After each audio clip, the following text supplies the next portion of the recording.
जननी के जननी हो जननी जनक के तू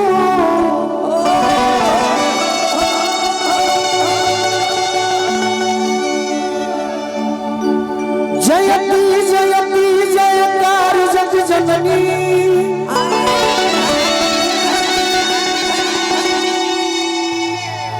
जननी तू जो मन के बिसैन के भोगिन के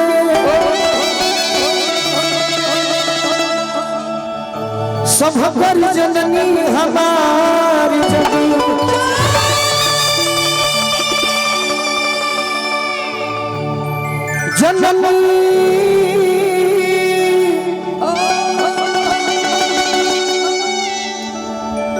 होना जननी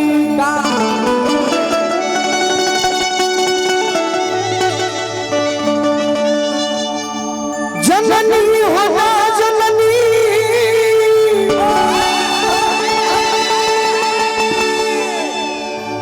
जो बजाप ताप करे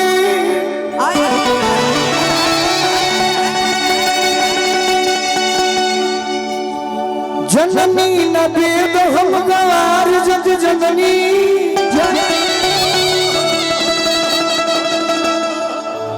अजननी हो जाना जनमतिया चाहत का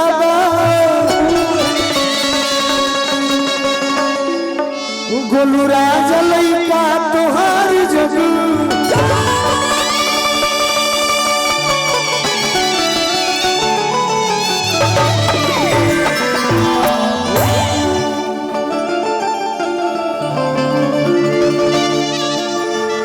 ओरिजिनल रूप में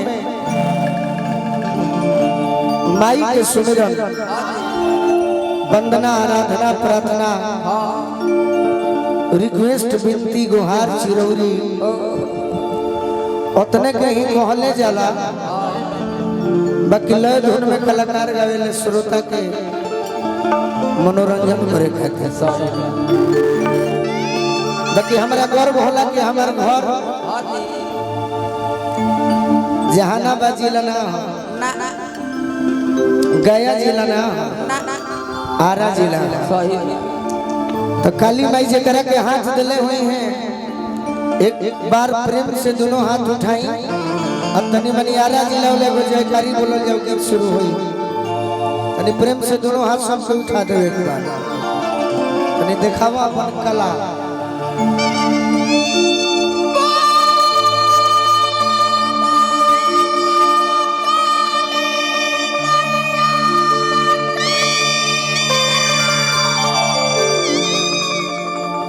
सबकर जीवन में गुरु होने जगदम्बा चाचा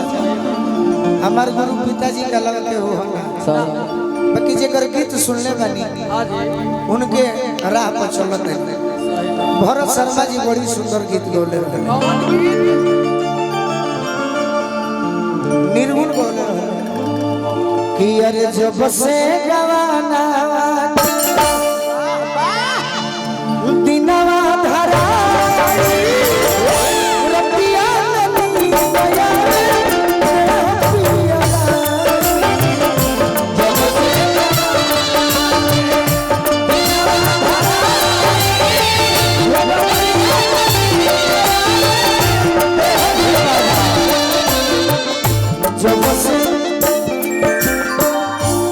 बाकी बीड़ा वाली माई से भक्त कहता के माई बट बड़ी रजियस बट बड़ी रजियस रजी लगा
आशीर्वाद मिलल साथ ही साथ हमारा श्री धनजी पांडे जी की ओर से बार बार प्रणाम करब आशीर्वाद के प्रतीक्षा बा बहुत बहुत किए माई हमारा भी कुछ होइए नहीं के जी भैया हमारा चंदन पांडे जी की ओर से आशीर्वाद मिलल छूटल किनार अरे टूटल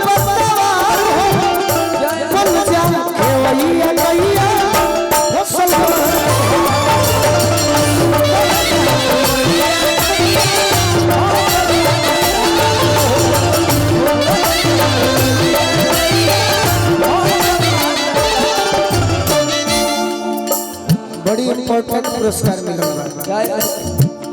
हमारा ललित चाचा के बाबूजी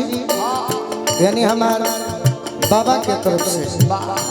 आशीर्वाद मिलो बाबा के बार बार प्रणाम करो छूटल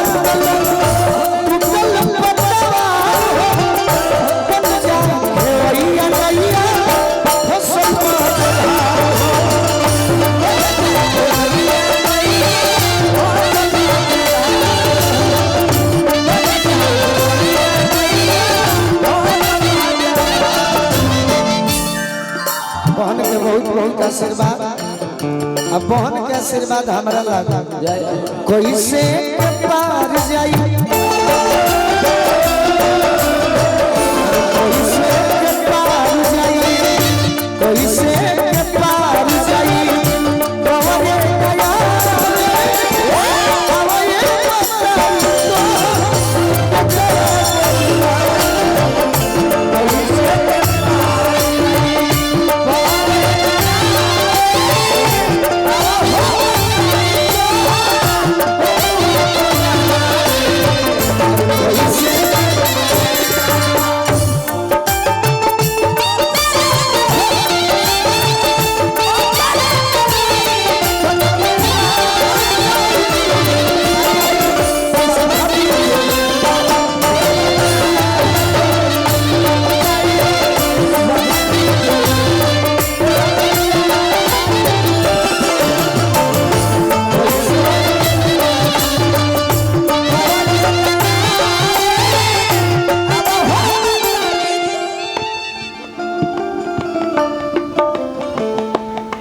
पापा कहले कि भैया पैसा ले लिए हैं अच्छा जा तुम दिले बढ़ू तो भाई रख ले तनी बाकी बरियारी रख तनी एकरा के अलग रखी हम जब हम जा ले तो करे के कुछ बढ़ा के दे दे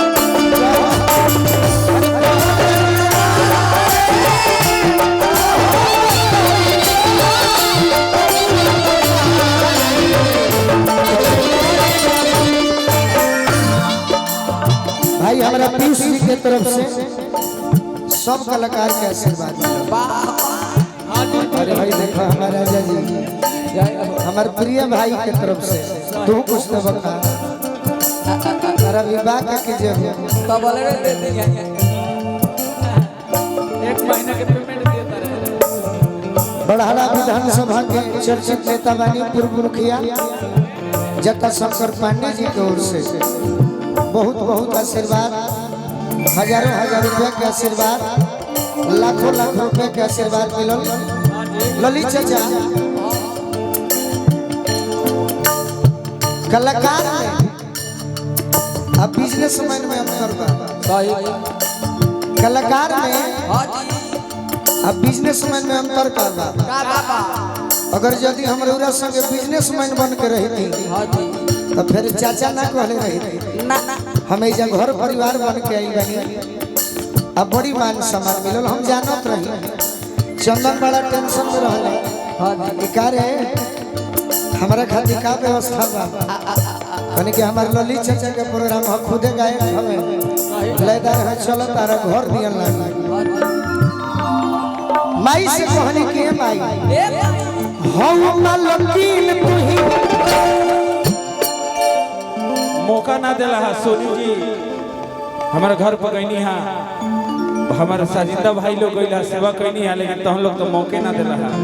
हम मौका खातिर नहीं लेकिन सेवा के मौका बेटा हो ना ना बाप लेकिन आशीर्वाद का। लेकिन एक चीज बात है सब लोग के सामने कहते नहीं हम अपना गांव में तू लोग गईला हमारा गांव में प्रोग्राम दिला हमार छाती गदगद हो गई।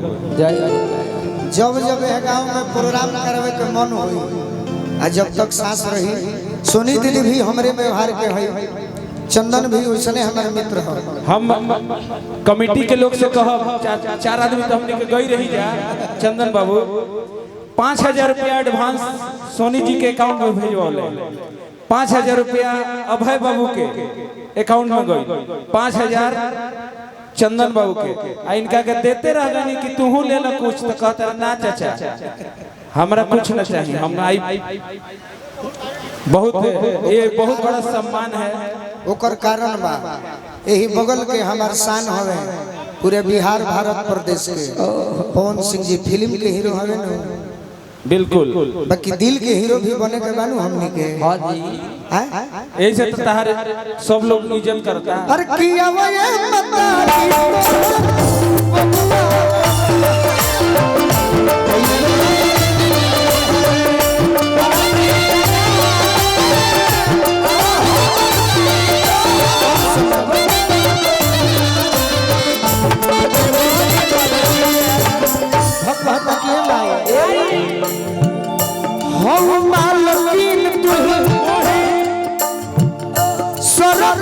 साज के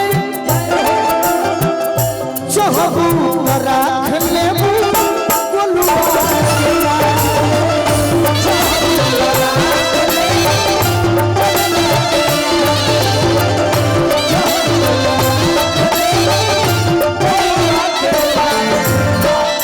जीवन में न कहले बनी न कहो न कहले बनी न कहो हम बहुत कुछ हैं हम उनके पर छोड़ दी लेकिन का करें। हाँ जी हम मालकीन तू ही स्वर्ग में साज के चहु राख ले गुलुआ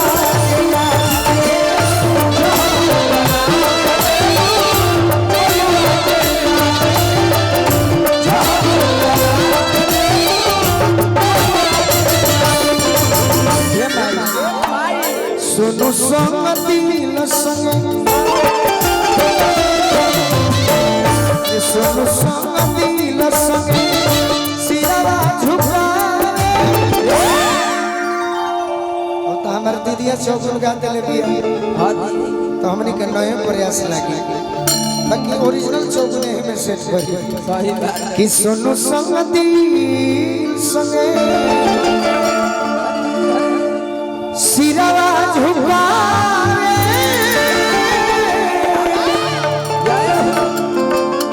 आवे मताई तो अरे बबुआ बोला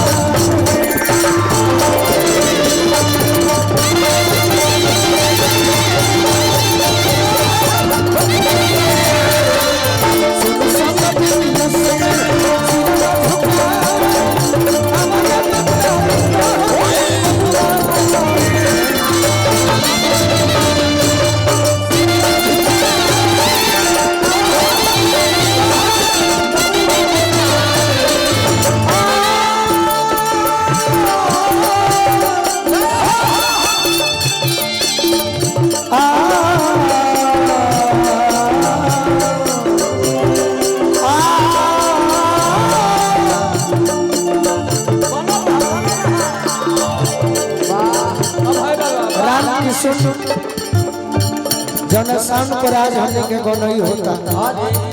राम किशोर टेलर्स सिन्हा बाजार चाचा हमारा दिलीप गुप्ता जी की ओर से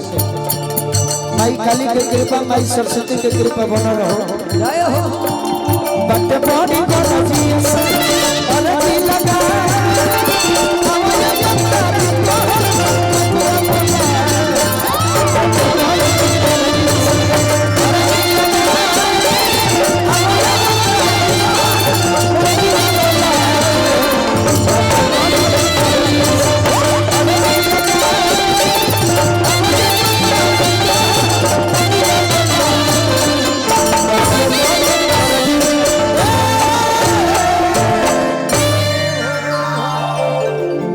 अगर भजन अच्छा लगा तो ताली बजा के आशीर्वाद दे दी सबसे।